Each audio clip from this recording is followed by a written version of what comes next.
Muy buenas, en el vídeo de hoy vamos a hablar sobre la quinoa, un alimento que está muy de moda, seguro que habéis escuchado hablar sobre él. Algunas personas incluso dicen que es un superalimento. Vamos a ver qué de cierto y qué de falso en estas alegaciones.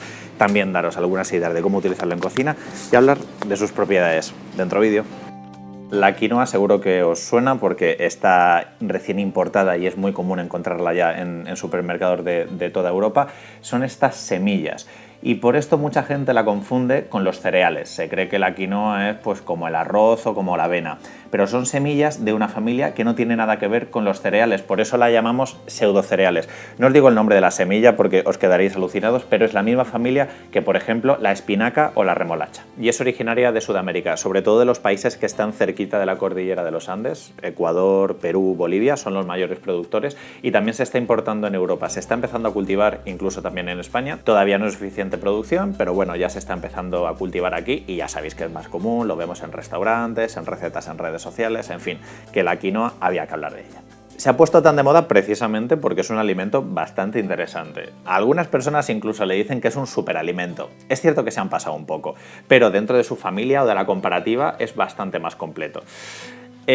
¿Por qué se equipara o pensamos que es un cereal? Porque en su mayoría tiene hidratos de carbono. Si lo comparamos con el resto de cereales vemos que su contenido proteico es superior. De ahí que a veces se le diga esa alegación de superalimento. Y lo mismo con el contenido de fibra. Es decir, como un cereal nutritivamente, pero más completo en fibra y proteína. Y luego encima, por la familia a la que pertenece, pues muchas veces nos encontramos con que no tiene gluten. Es decir, que aquí tenemos una herramienta dietética muy buena, un cereal más completo, que no tiene gluten, de modo que puede entrar en muchos tipos de dietas. Depende de la nomenclatura que queramos usar, podemos decir que es un superalimento o no. Obviamente, como os he dicho, es más completo dentro de su familia, dentro de su gama, pero tampoco os creáis que tiene una cantidad de fibra y proteína completamente desorbitadas. No llega a ser en sí mismo una ración de proteínas. De hecho, incluso si lo comparásemos con un garbanzo, veríamos que el garbanzo tiene más cantidad de proteínas, ¿vale? Así que vamos a relativizar un poco todo esto. Sí que es verdad que si te preparas una ensalada que tenga quinoa en lugar de arroz, pues estás aumentando la cantidad de proteína y la cantidad de fibra. Eso está genial, ¿vale? Pero no perdamos las cosas de contexto. Que una ración proteica de origen vegetal exclusivamente, ya sabéis que solo lo consiguen las legumbres y sus derivados.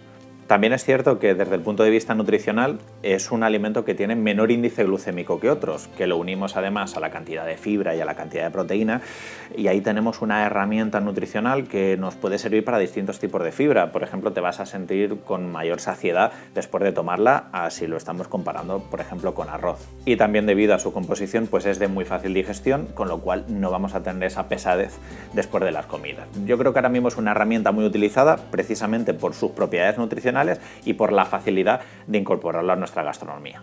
Digo que es fácil precisamente porque para utilizarla hay que tener en mente que tenemos otro cereal y se hacen precisamente esta colección de productos que también usaríamos como por ejemplo con el arroz. Podéis ver en el vídeo de bebidas vegetales que ya tenemos en el canal que había algunas bebidas de quinoa.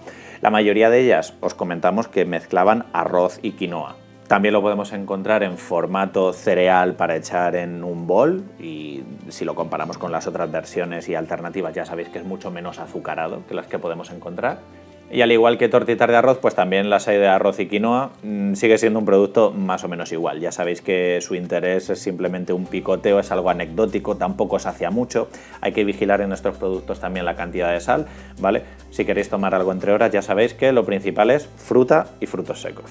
De modo que ya os podéis hacer un poco la idea que el uso culinario es muy parecido al que se podría sacar de otros cereales. ¿Cómo os recomendaría tomar la quinoa? De la misma forma que prepararíais el arroz. No hagáis una paella de quinoa en casa, pero sí que lo podéis meter en una guarnición, para una cama dentro de una ensalada. También podéis preparar barritas o hamburguesas vegetales hechas con la propia quinoa. En fin, que es un alimento muy versátil, muy interesante como os he dicho, y yo creo que podemos barajar e incorporarlo en nuestra alimentación. Eso es todo, espero que os haya gustado el vídeo, que os ayude a comprender por qué la quinoa es o no un superalimento, eso os lo dejo a vuestro criterio, y que hagáis alguna receta que es muy sencillo, hay muchísimas por internet y veréis lo fácil que es meter la quinoa en nuestra alimentación. Nos vemos.